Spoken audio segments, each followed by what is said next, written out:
33 के बी पर ध्यान दीजिए। 33 के बी में है रोहित और बाल जो लाभ का विभाजन 5:3 अनुपात में करते हैं। 31 दिसंबर 2021 को चिट्ठा निम्न प्रकार था दिया हुआ है। लायबिलिटी साइड में देखिए creditor, bills payable, general reserve और कैपिटल। तो इस तीनों में से ये जो जनरल रिजर्व है इसको पुराने साझेदार पुराने अनुपात में क्या कर लेते हैं, बांट लेते हैं। इसे ध्यान रखना है। जनरल रिजर्व लायबिलिटी साइड में reserve fund, undivided profit, workmen compensation fund, अगर ऐसा कुछ बात है जो लाभ वाला बात है तो उसको पुराने साझेदार पुराने अनुपात में क्या कर लेंगे, बांट लेंगे। तो इसमें बांटने वाला आइटम सिर्फ एक है, जनरल रिजर्व लायबिलिटी साइड में। एसेट्स में देखिए गुडविल, पुस्तकों में गुडविल जो पहले से मौजूद होता है उसको पुराने साझेदार पुराने अनुपात में बांटते हैं, पुराने साझेदार पुराने अनुपात में बांटते हैं। ये बात पहले से पता है। तो देखिए लायबिलिटी एसेट्स साइड में गुडविल 30,000 है ना, तो बैलेंस शीट में गुडविल है एसेट्स भाग में, तो इस गुडविल को पुराने साझेदार पुराने अनुपात में बांटेंगे, इस बात को ध्यान रखना है। उसके बाद building, plant, furniture, debtor, bills receivable, stock और बैंक, ये सब संपत्ति है, ये सब बटाएगा नहीं, ऐसे ही रह जाएगा। आगे है 1 जनवरी 2022 को उन्होंने घोषला को, अब नाम भी खतरनाक है कि नहीं, हाँ इससे अच्छा घोषला कर देता, ठीक है चलिए, तो ये कोई बात नहीं है। अब जो भी है घोषला को 1/5 हिस्सा दे करके साझेदारी में प्रवेश देने का निर्णय किए हैं। वह अपने हिस्से की पूंजी के रूप में 50,000 लाता है और संपत्तियों का जो पुनर्मूल्यांकन हुआ वो अग्र प्रकार हुआ। अब देखिए गुडविल 50,000 पर मूल्यांकन हुआ है। अब ये गुडविल, यहां पर आपको 2 तरह का गुडविल बना, यहां पर आप थोड़ा बात को समझ लीजिए। बैलेंस शीट में भी गुडविल था ना, और यहां भी मूल्यांकन हुआ है 50,000 का गुडविल, तो उसमें 30,000 का था, यहां 50,000 का मूल्यांकन हुआ है। तो ऐसा नहीं कि 20,000 बढ़ गया तो रिवैल्यूएशन अकाउंट में लिख देते हैं, तो गलती कर लीजिएगा, ठीक है। ये गुडविल जो है इसका 2 रूप आपको मिला अभी तक। एक बैलेंस शीट के एसेट्स भाग में था जिसको पुराने साझेदार पुराने अनुपात में बांटेंगे, तो वो खत्म हो जाएगा।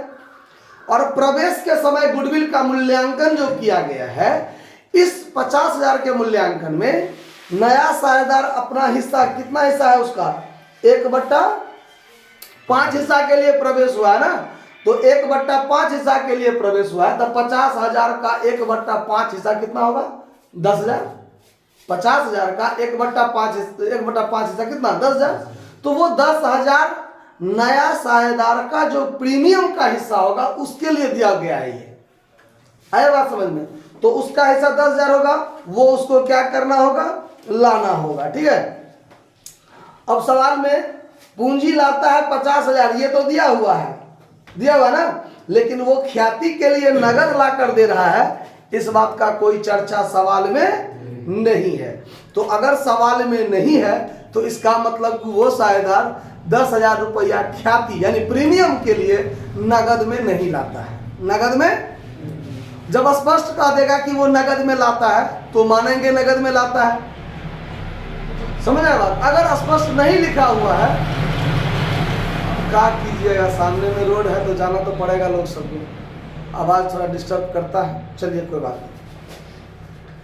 तब नया साझेदार पूंजी तो लाता है लेकिन अपने हिस्से का प्रीमियम वो नगद लाता है, ये बात का सवाल में कोई चर्चा नहीं है। तो उसके पूंजी में से काटेंगे हम, ये बात तो पता है कि उसके पूंजी में से क्या कर लिया जाएगा, काट लिया जाएगा। तो चलिए कोई बात नहीं।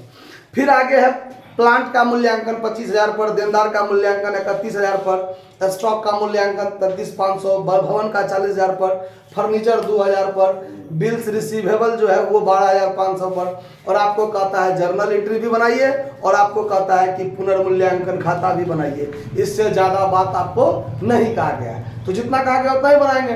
तो सबसे पहले ये जो नया साझेदार प्रवेश किया उसके हिस्से की जो ख्याति है 50,000। अब देखिए अगर इसमें हम आपको ज़्यादा वर्किंग नोट सब करने लगेंगे तो सवाल आपको थोड़ा भारी आ जाएगा, क्योंकि त्याग अनुपात निकालना जरूरी है, लेकिन नया अनुपात नहीं दिया हुआ है तो त्याग अनुपात का कैलकुलेशन तो नहीं करना है, पुराना अनुपात ही क्या हो जाएगा, त्याग अनुपात। तो जब बांटने की जरूरत होगा 5:3 अनुपात में क्या कर देंगे, बांट देंगे।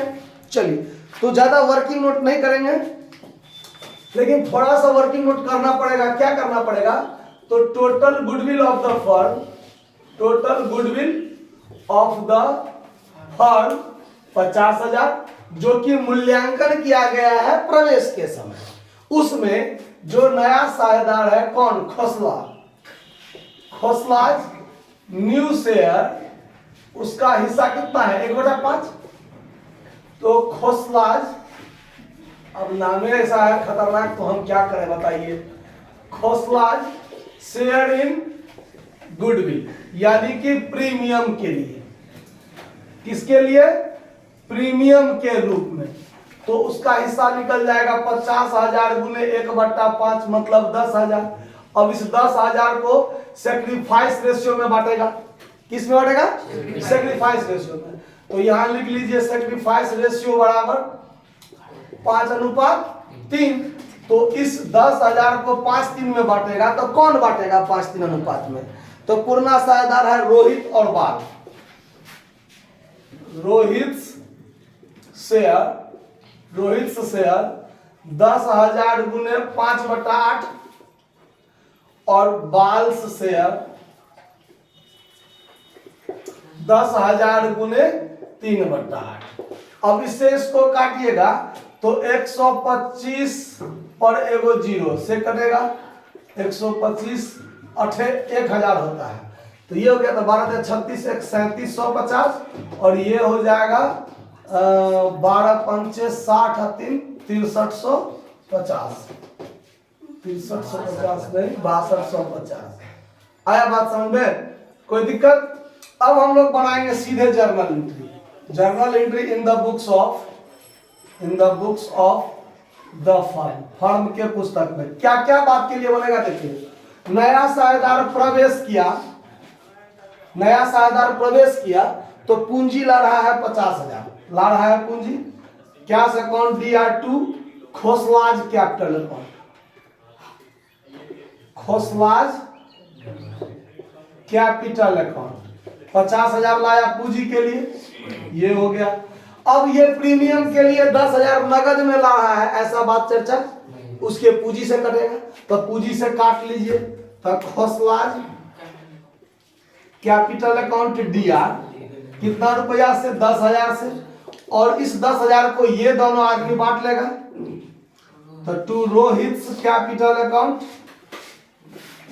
और टू बाल्स कैपिटल अकाउंट। तो इस बात का लिए एंट्री हो गया 6250 और 3750। क्लियर हो गया, प्रवेश के समय का बात खत्म। अब आगे चलिए। अब बैलेंस शीट में जनरल रिजर्व है, तो इसको भी तो बांटेंगे। तो एंट्री बनाना शुरू करते हैं। जनरल रिजर्व अकाउंट DR जो बैलेंस शीट में था 28,000, उसको बांट दीजिए।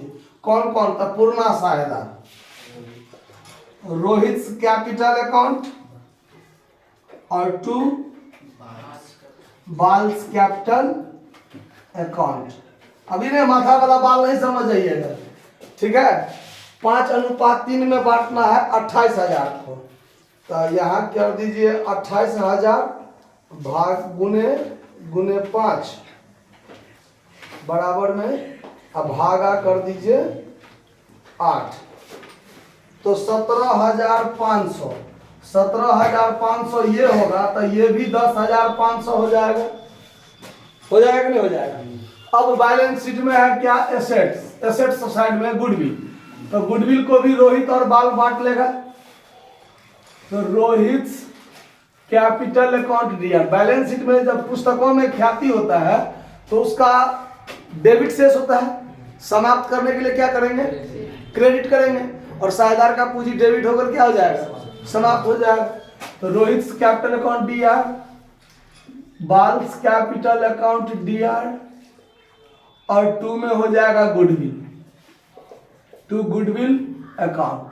कितना रुपया है उसमें, 30,000 ना, 30,000, 30,000। तो 30,000 तो इसमें होगा। 30,000 को 5:3 में बांटेंगे, तो 30,000 गुने 5 और भागा 8। तो ये होगा 18,750, 18,750 तो 11,250 तो ये भी हो जाएगा, होगा कि नहीं होगा। 30,000 को दुए आगे बांटना है, तो एगो का हिस्सा ये हुआ तो दूसर का हिस्सा तो ये हेबे करेगा। 30,000 में से उसको घटा दीजिए, जो बचेगा उसी का हिस्सा होगा। कैलकुलेशन भी करेंगे तो यही चीज मिलेगा, 18, 11, 29 और ये दोनों मिला के 1030। क्लियर है बात। तो बैलेंस शीट वाला बात खत्म। अब चलिए, अब रिवैल्यूएशन से संबंधित बात। तो प्लांट का मूल्यांकन हुआ है 25,000। अब प्लांट का दाम देखिए पहले से कितना था, 27,000। तो 2,000 क्या लगा, घाटा लगा। तो घाटा लगा तो रिवैल्यूएशन अकाउंट, रिवैल्यूएशन अकाउंट दिया, और 2 में क्या, प्लांट, प्लांट अकाउंट। कितना रुपया घाटा लगा, 2,000।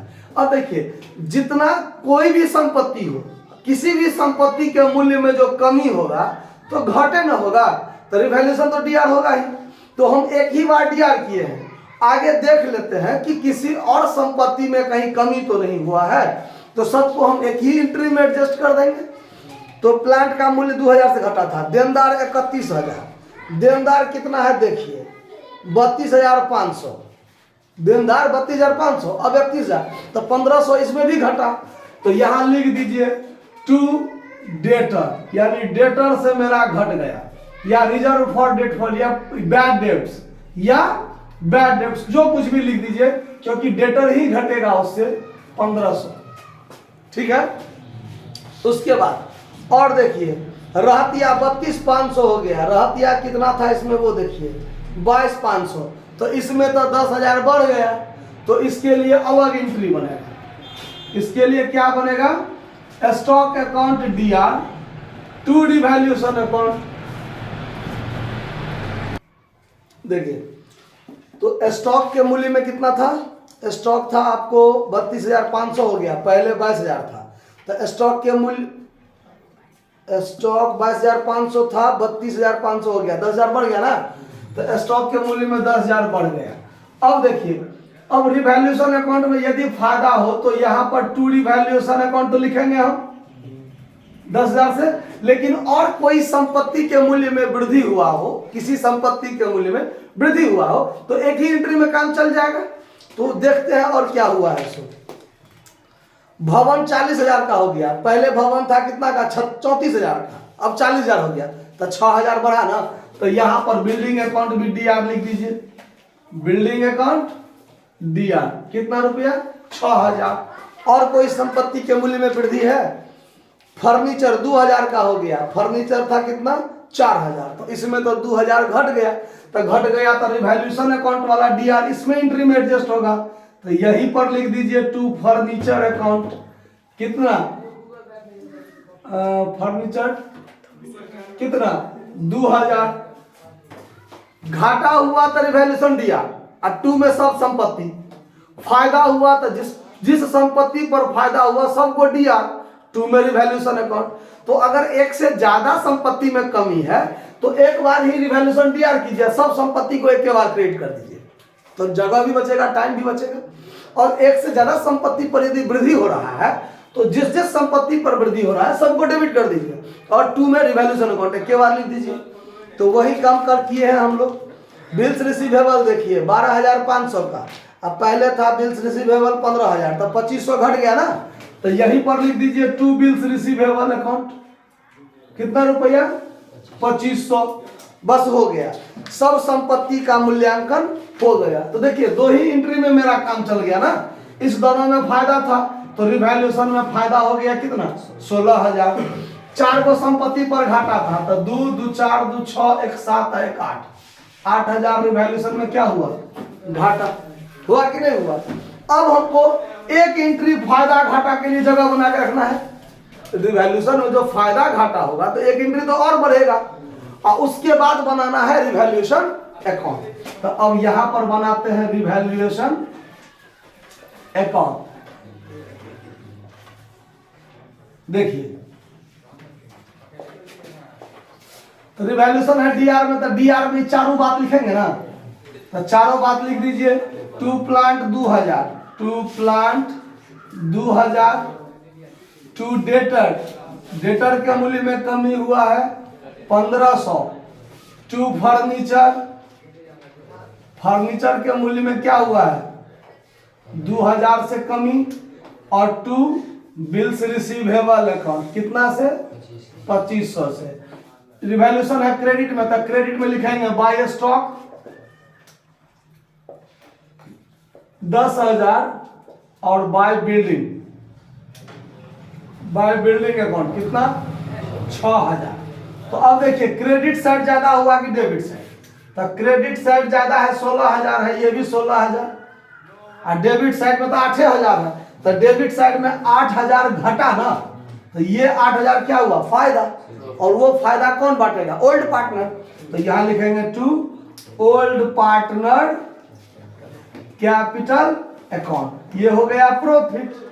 और ये प्रॉफिट को 5:3 में कौन बांटेगा रोहित और बाल, रोहित और बाल कितना कितना 5-3 में बांटेगा, तो 5,000 ये ले लेगा, 3,000 ये ले लेगा, दोनों आदमी बांट लेगा। रिवैल्यूएशन प्रॉफिट का आंसर मिल गया ना।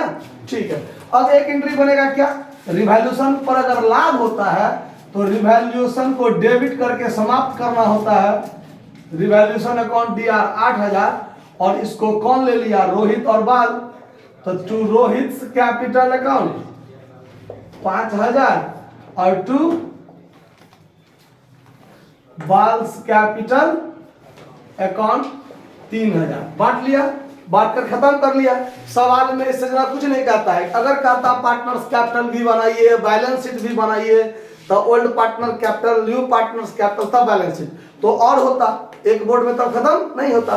लेकिन सवाल में इतना ही कहा गया है, तो मेरे विचार से आप लोग समझ गए होइएगा, नोट कर लीजिए। धन्यवाद।